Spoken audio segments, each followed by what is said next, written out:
Reverse డ్రామాని play చేసి ఆనంద్ రావుతో నిజం బయటపడేలా చేసిన ధీరజ్ మరోసారి చందుకి అడ్డంగా దొరికిపోయిన వల్లి. ఇదంతా ఎలా జరగబోతుందో, అసలు ఏం జరిగింది తెలుసుకోవాలనుకుంటే వీడియోని చివరి వరకు మిస్ కాకుండా అయితే చూసేయండి. ఇక పుట్టినరోజు చేయడం విషయంలో అయితే మాత్రం నేను ఆ కుటుంబాన్ని పిలవను, అసలు పనోడు కుటుంబాన్ని నేనెలా పిలుస్తాను అని చెప్పేసి అంటూ ఉంటుంది భద్రావతి అయితే. ఇంటికొచ్చిన తర్వాత ప్రేమని ధీరజ్ని ఏమైందిరా అని చెప్పి అడిగేసరికి ఏం లేదమ్మా, అక్కడ ఇంకొకరు అనుకుని మనకి ఫోన్ చేశారంతే. పోనీలేరా బాబు, నాకైతే ప్రాణం పోయినట్టు అనిపించింది. మళ్ళీ ఎలాంటి గొడవ వస్తుందో ఏంటో అని చెప్పి చాలా భయపడ్డాను అని చెప్పేసి అంటూ ఉంటుంది. నువ్వు కాదు, ప్రేమ ఇంకా భయపడిపోయింది. ఈ తింగర్ది ఏమవుతుందని చెప్పి చాలా టెన్షన్ పడిపోయింది. టెన్షన్ కాకపోతే ఏంటత్తా, మళ్ళీ ఎలాంటి ప్రళయం వచ్చి పడిపోతుందో అని నాకు చాలా భయం వేసింది. పోనీలేవే, ఇంకేం కాదు, నువ్వేం కంగారు పడకు, ఈ విషయం బయటపడదు. ఈ విషయంలో ధీరజ్ నీకు తోడుగా ఉన్నాడు కాబట్టి ఏం పర్వాలేదు. ఒకవేళ ఏదేమైనా వీడు నీ చెయ్యి వదలడు, కాబట్టి నువ్వు బాధపడాల్సిన అవసరం లేదు అని చెప్పేసి అంటూ ఉంటుంది వేదవతి అయితే. ఇలా వీళ్ళు మాట్లాడుకుంటూ ఉంటారు. మాట్లాడుకోండి, బయటపడిన రోజు ఎవరు ఎవరు చెయ్యి వదిలిపెడతారో, ఎవరు ఎలాంటి పరిస్థితిలో పడతారో అప్పుడు తెలుస్తుంది కదా అని చెప్పేసి ఇక అనుకుంటూ ఉంటుంది వల్లి అయితే. చందు అయితే ఇంటికైతే వస్తాడు. అలా వచ్చేసరికి వల్లి బా అని చెప్పేసి మళ్ళీ మాట్లాడే ప్రయత్నం చేస్తుంది. నీకు ఒక్కసారి చెప్తే అర్థం కాదా, నీకు నాకు మధ్య మాట్లాడుకోవడానికి, అలాగే ముచ్చట్లు చెప్పుకోవడానికి బంధం ఏముందని, నీలా అబద్ధాలు చెప్పి మోసాలు చేసే ఆడదాన్ని నేను క్షమించలేను కూడా అని చెప్పేసి అంటూ ఉంటాడు చందు. చూస్తాను బా, నువ్వు నాకు దూరమై ఎన్ని రోజులుంటావో, నీ కుటుంబం సంతోషంగా ఉందని నువ్వు సంబరపడుతున్నావు. నీ కుటుంబం వల్ల నువ్వు బాధపడతావు, నీ కుటుంబము బాధపడుతుంది. త్వరలోనే నీ వాళ్ళందరూ ఏడుస్తూ ఉంటే చూస్తూ ఉంటావు బా అని చెప్పేసి అనుకుంటూ ఉంటుంది వల్లి అయితే. ఇక్కడ ఇంటికి వచ్చిన తర్వాత మొత్తం అంతా ధీరజు ఆలోచించుకుంటూ ఉంటాడు. ఇలా ఆలోచించుకుంటూ ఉండగానే ఈలోగా నర్మద ధీరజ్ దగ్గరికి వస్తుంది. ఏంటి ధీరజ్ పరిస్థితి, నాకేమీ అర్థం కాలేదు. ప్రేమ ఇక్కడుంది, ప్రేమ ఏదో చిన్న పనుందని చెప్పేసి బయటికి వెళ్ళిందిలే అని చెప్పి అంటూ ఉండగానే అసలు ఏంటి, ఏం జరుగుతుంది అని చెప్పేసి ధీరజ్ని అడుగుతూ ఉంటుంది నర్మద అయితే. చాలా పెద్ద ప్లానే జరిగింది వదిన అని చెప్పేసి అంటూ ఉంటాడు ధీరజ్ అయితే. ఈలోగా ఇక్కడ పుట్టినరోజు విషయంలో మరోసారి శారదని అడగడానికి వస్తుంది భద్రావతి. నువ్వెన్నిసార్లు అడిగినా నా చిన్న కూతురు కూడా వస్తేనే నా 70వ పుట్టినరోజు నేను జరుపుకుంటాను, లేకపోతే లేదు. పుట్టినరోజు చెయ్యకపోయినా నేను పోయేదాన్ని ఎలాగూ పోతాను. ఇప్పుడు పుట్టినరోజులు అంత అవసరం కూడా లేదు నాకు అని చెప్పేసి అంటూ ఉంటుంది శారద. నీ మొండి పట్టుదల నీదే, కానీ మన కుటుంబం వాడి వల్ల ఎంత బాధపడిందో నువ్వు మర్చిపోయావా? అది వాడితో లేచిపోయి వెళ్ళిపోయింది.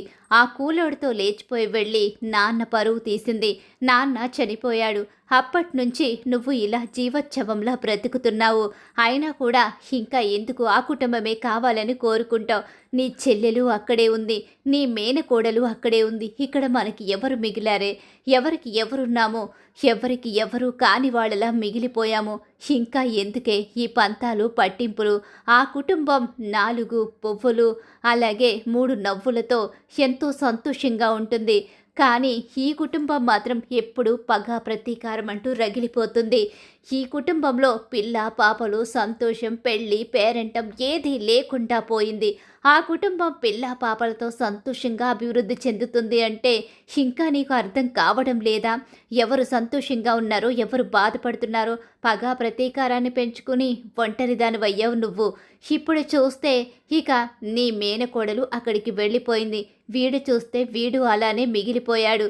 ఇంక ఎవరున్నారని మన సంతోషాలకి, మనం సంతోషంగా ఉండడానికి ఏ రోజైనా ఇంట్లో మనం సంతోషంగా ఉన్నామా? మనస్ఫూర్తిగా మాట్లాడుకున్నామా? పగ ప్రతీకారాలతో రగిలిపోవడమే తప్ప ఏ రోజైనా మనశ్శాంతి అనేది మనకి మిగిలిందా? మీ నాన్న చనిపోయాడు, అలాగే అది ఇల్లు వదిలి వెళ్ళిపోయింది. ఆ రోజు నుంచి ఈ రోజు వరకు ఈ ఇంట్లో ప్రశాంతతని నేనెప్పుడూ చూడలేదు. మీ అక్క తమ్ముడు పగ ప్రతీకారం అంటూ రగిలిపోతూ ఆ కుటుంబం మీద దాడి చేయడానికి ప్రయత్నించడం, ఎప్పటికప్పుడు వెనుతిరిగి రావడం, ఇదే తప్ప అంతకు మించి ఏమీ కనబడ్డం లేదు. దీనికోసమేనా నేను బ్రతికున్నది? ఇంకా ఎన్ని చూడాలో నేను, ఇంకా ఎన్ని బాధలు అనుభవించాలో అని చెప్పేసి అంటూ ఉంటుంది శారద. అమ్మ, నువ్వెన్ని చెప్పినా ఎన్ని మాట్లాడినా సరే నేను దాన్ని మాత్రం పిలవనంటే పిలవను అని చెప్పేసి భద్రావతి అయితే ఖచ్చితంగా చెప్పేస్తుంది. ఇంక ఇక్కడ చూస్తే ధీరజ్ దగ్గరికి నర్మద వస్తుంది కదా. నర్మద ధీరజ్ని అడుగుతూ ఉంటుంది కదా, చాలా పెద్ద కథ ఉందని ఆల్రెడీ ధీరజ్ చెప్తూ ఉంటాడు. అసలు ఏమైంది ధీరజ్, ఏం జరిగింది? వదిన, మేము మోపుదేవ్ వెళ్ళాం. అవును వెళ్ళారు. అక్కడ చాలా పెద్ద విచిత్రం చూసాం. అక్కడికి వల్లి వాళ్ళ అమ్మా నాన్న వచ్చారు. ఏం మాట్లాడుతున్నావు ధీరజ్? వల్లి వాళ్ళ అమ్మా నాన్న మోపుదేవ్ రావడం ఏంటి? అసలు వాళ్ళు ఎందుకు వచ్చారు అక్కడికి? అదే కదా పెద్ద ట్విస్టు. మోపుదేవు నుంచి ఇన్స్పెక్టర్ ఫోన్ చేస్తే మేము కంగారు పడుతూ వెళ్ళాము. అక్కడ ఏమవుతుందో ఏంటో అని చెప్పి చాలా భయపడ్డాము. రిసెప్షన్లోకి వెళ్ళి ఆవిడని అడిగేసరికి ఇన్స్పెక్టర్ కాల్ చేసి బయటికి రమ్మన్నాడు. బయటకు వచ్చేసరికి ఇక మమ్మల్ని బెదిరించాడు కాసేపు. ఇక నీ పేరు అమ్మ పేరు చెప్పగానే మీది ఏ రూమ్ అన్నారు అని చెప్పేసి మాట దాటేసి వేరే రూమ్ పేరు చెప్పేసి సారీ అని చెప్పి ఇంక మమ్మల్ని పంపించేశాడు. నేను అక్కడికి మళ్ళీ వెనుతిరిగి చూసేసరికి భాగ్యం, ఆ ఆనందరావు ఇద్దరు ఆ ఇన్స్పెక్టర్తో మాట్లాడుతున్నారు. అంతేకాదు డబ్బు కూడా అతని చేతికిస్తున్నారు. ఇదంతా ఏమంటారు వదిన అని చెప్పంటూ ఉండగానే ధీరజ్, చాలా పెద్ద కుట్ర జరుగుతుంది. నిజమే, నువ్వన్నట్టుగా చాలా చాలా పెద్ద కుట్ర జరిగింది. అయితే మొత్తం మీద ఇక్కడ మాటలు వల్లి వినలేనట్టు మనకి కనిపించింది. కానీ మొత్తం అన్నీ వినేసింది. మోపుదేవు నుంచి ఇక అక్కడ అన్ని వివరాలు తెలుసుకుని ఇక్కడ మంట పెట్టే ప్రయత్నం చేస్తుంది. అక్కడికి వచ్చింది ఆనందరావు అని చెప్పావు కదా. భాగ్యం, వల్లి ఇద్దరూ నిజాలు బయట పెట్టకపోవచ్చు. కానీ ఆనందరావు అలా కాదు. అతనికి భయం ఎక్కువ. అతని గట్టిగా బెదిరిస్తే నిజాలు బయట పెట్టేస్తాడు. ఇప్పుడు నువ్వు చేయవలసిన పని అదే ధీరజ్. ఇంతకాలం చేతులు ముడుచుకునే కూర్చున్నాం. ఎన్నిసార్లు వల్లి అక్క గురించి నిజం బయట పెట్టినా, వాళ్లకు ఎన్ని చెంపదెబ్బలు కొట్టినా బుద్ధి రావడం లేదు. అవతల వాళ్ళ జీవితంలో తొంగి చూడడమే తప్ప వాళ్ళ జీవితాన్ని బాగు చేసుకుందామనే ఆలోచన ఇక ఆ తండ్రికి, ఆ తల్లికి, ఈ కూతురికి ఎవ్వరికీ లేదు. అలాంటప్పుడు మనం జాలిపడ్డం కూడా అనవసరం. ఇప్పుడు వల్లి అక్కని కాపాడే ప్రయత్నం చేస్తే రేపొద్దున్న ప్రేమ జీవితాన్ని నాశనం చేయడానికి వల్లి అక్క చాలా పెద్ద కుట్ర చేసిందని అర్థమవుతుంది. అంటే మా అందరి కారణంగా చందుబాబుకి తను దూరం అయిందని చెప్పేసి ఇప్పుడు మమ్మల్ని కూడా ప్రశాంతంగా ఉండనివ్వకూడదని ఇదంతా చేస్తుంది వల్లి అక్క. వల్లి అక్క గురించి మరోసారి చందుబావ తెలుసుకోవాలి. మనం దాచిపెడితే వల్లి అక్క ఇక మరింతగా రెచ్చిపోతుంది తప్ప తనలో మార్పు రాదని, ఇంత పెద్ద గొడవ జరిగిన తర్వాత కూడా తను మారలేదు అంటే ఇంక ఎలా మారుతుంది? మారే అవకాశమే లేదు. తను ఇంకా ఇంకా ఈ ఇంటిని నాశనం చేయడానికే చూస్తుంది. ఈ ఇంటి పరువు తీయడానికే చూస్తుంది. అలాంటప్పుడు మనం ఆలస్యం చేయడం మంచిది కాదు. ఇంకా కొండను తవ్వి ఎంట్రుకను తెచ్చినట్టుగా తను ఇంకా ఇంకా ఎన్ని వివరాలు తెస్తుందో ఏంటో. చాలా రకాలుగా ప్రయత్నిస్తుంది. చాలా రకాలుగా వివరాల కోసం ట్రై చేస్తూ ఉంది. కాబట్టి ఖచ్చితంగా ఏదో రకంగా మంట అయితే పెట్టేస్తుంది. ఈలోపే తన పని పట్టాలి అని చెప్పేసి అంటూ ఉంటుంది ఇక నర్మదైతే. వదిన, అర్థమైంది. అక్కడ రివర్స్ డ్రామా అయితే జరిగింది. పోలీసులు కాకుండానే పోలీసులు అక్కడికి వచ్చి మమ్మల్ని బెదిరించడం జరిగింది. ఆ తర్వాత వాళ్ళు సైలెంట్ అయిపోయి ఆ భాగ్యం వాళ్ళతో మాట్లాడడం చూశాను. తను పోలీసు కాదని చూసిన వెంటనే గుర్తుపట్టాను. తను అడిగిన మాట విధానం, తన యాటిట్యూడ్ అన్నీ కూడా నేను గమనించాను. ఒక ఇన్స్పెక్టర్ మాట విధానం అలా ఉండదు. పైగా యాటిట్యూడ్ కూడా అలా ఉండదు. ఇన్స్పెక్టర్ ఎలా ఉంటాడో నాకు తెలుసు కదా. తను చాలా తేలిగ్గా మమ్మల్ని వదిలిపెట్టేశాడు. ఎక్కడి నుంచి ఎక్కడికో రప్పించి వదిలేసి ఆ తర్వాత అతని పని చూసుకోవడానికి వెళ్ళిపోయాడు. అంటే ఇక అతని ఇన్స్పెక్టర్ కాదనే కదా అర్థం. అతని ఇన్స్పెక్టర్ కాకుండానే ఇన్స్పెక్టర్ అని చెప్పేసి నమ్మించి మనల్ని మోసం చేసింది ఆ కుటుంబం. అందుకనే ఇప్పుడు రివర్స్ డ్రామా నాడి ఆనందరావు నోటి వెంట నిజాన్ని బయట పెట్టాలి అనుకుంటున్నాను అని చెప్పి అనేసరికి, అసలు ఎలా, ఏం చేయబోతున్నావు ధీరజ్, ఏం జరిగింది అని చెప్పేసి అంటూ ఉండగానే ఈలోగా నేనేం చేయాలో నేను ఆలోచించాను వదిన. వాళ్ళు పోలీసులు కాని వాళ్ళను పోలీస్ ఇన్స్పెక్టర్లా తీసుకొచ్చారు. అలా ఇన్స్పెక్టర్లా తీసుకొచ్చి నన్ను ప్రేమని ఇక్కడి నుంచి మోపుదేవు పరుగులు పెట్టించారు. అక్కడికి వెళ్ళిన తర్వాత ఏమీ లేదని చెప్పేసి అక్కడి నుంచి పంపించేశారు. కానీ నేను మాత్రం ఊరుకుంటానా?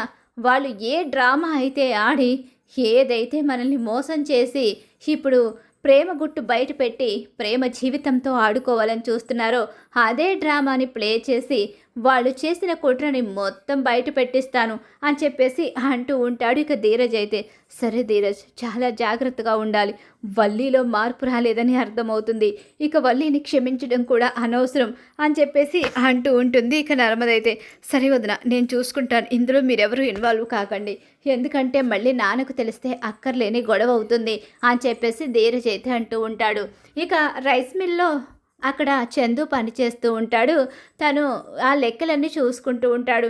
ఈలోగా అదే రైస్ మిల్లో పాటలు పాడుకుంటూ చాలా బాగా ఎంజాయ్ చేస్తూ కూర్చొని పల్లీలు తింటూ ఉంటాడు ఆనందరావు అయితే.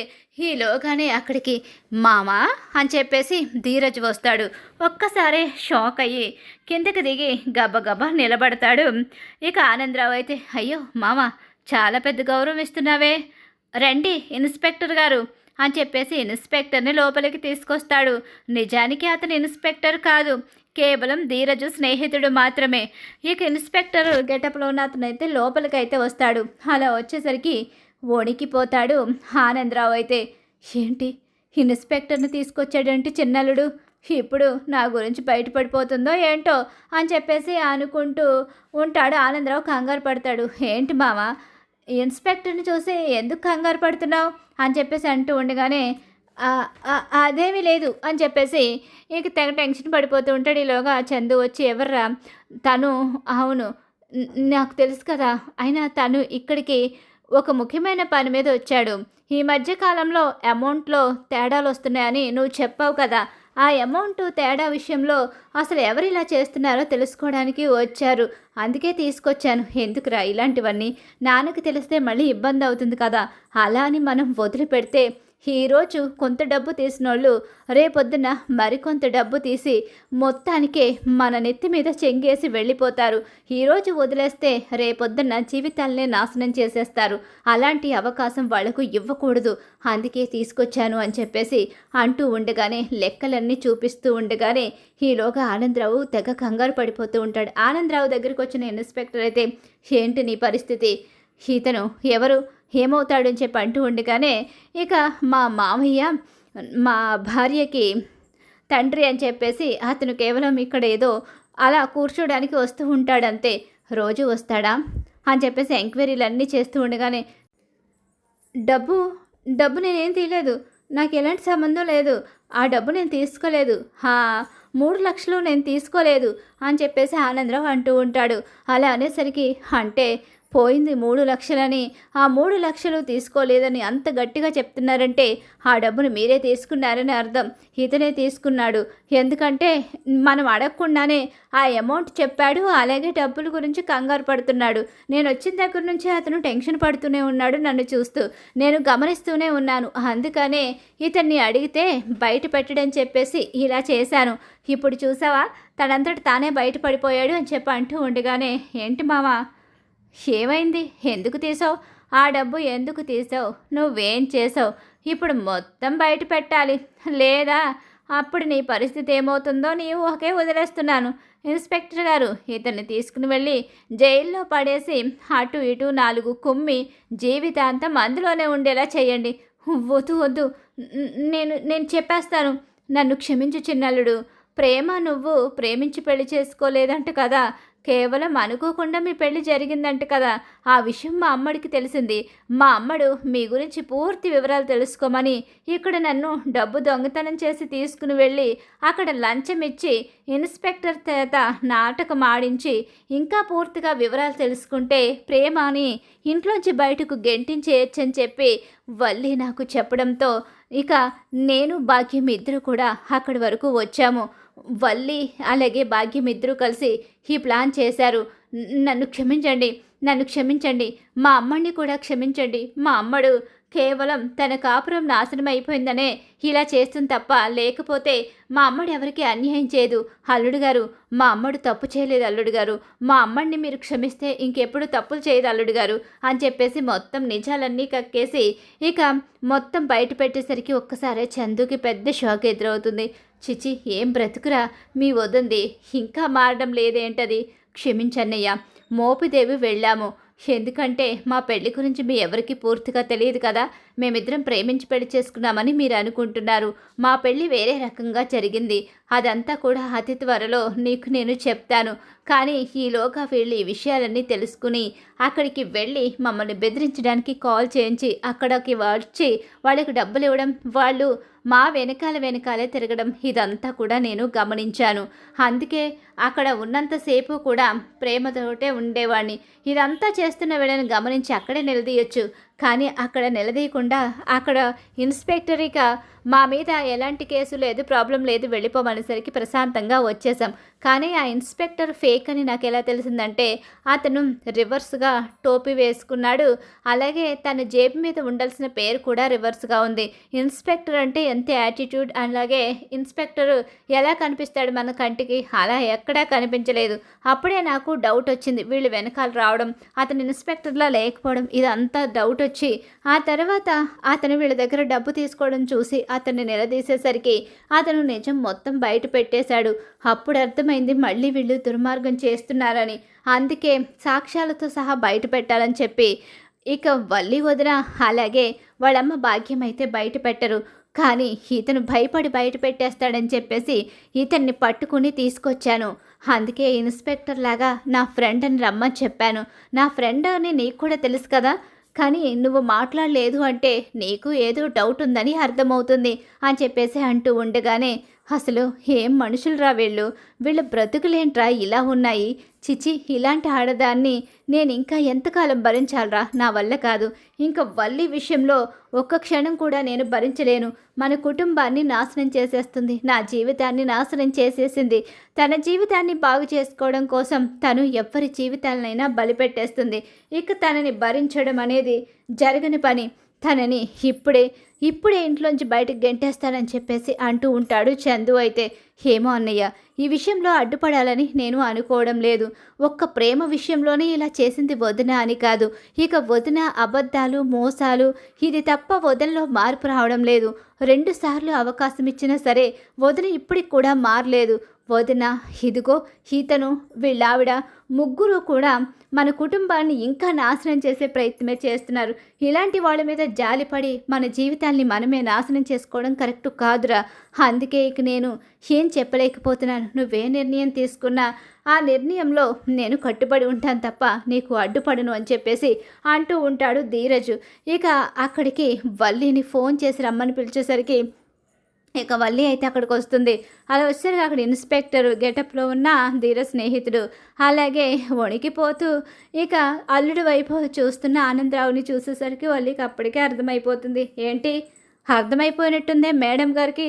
అవునులే, గుండెలు తీసిన బంటువి, నీకు అర్థం కాకపోవడానికి ఏముంది?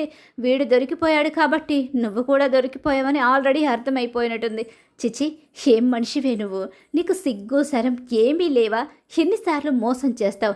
ఎన్నిసార్లు ఏడ్చినా ఇంట్లో అడుగుపెట్టి నా కుటుంబాన్ని నాశనం చేయాలనుకుంటున్నావు? నువ్వు ఇక నుంచి నా కంటికి కూడా కనిపించడానికి లేదు. ఒకవేళ మా నాన్న కోసమే ఇక్కడ నేను ఉండనిస్తున్నాను కదా, మా నాన్న ఏమైపోతాడో అని భయంతో ఇప్పుడు నువ్వు మళ్ళీ తిరిగి డ్రామా ప్లే చేసి వస్తాను అనుకుంటున్నావేమో. ఇక దాచిపెట్టడం నా వల్ల కాదు.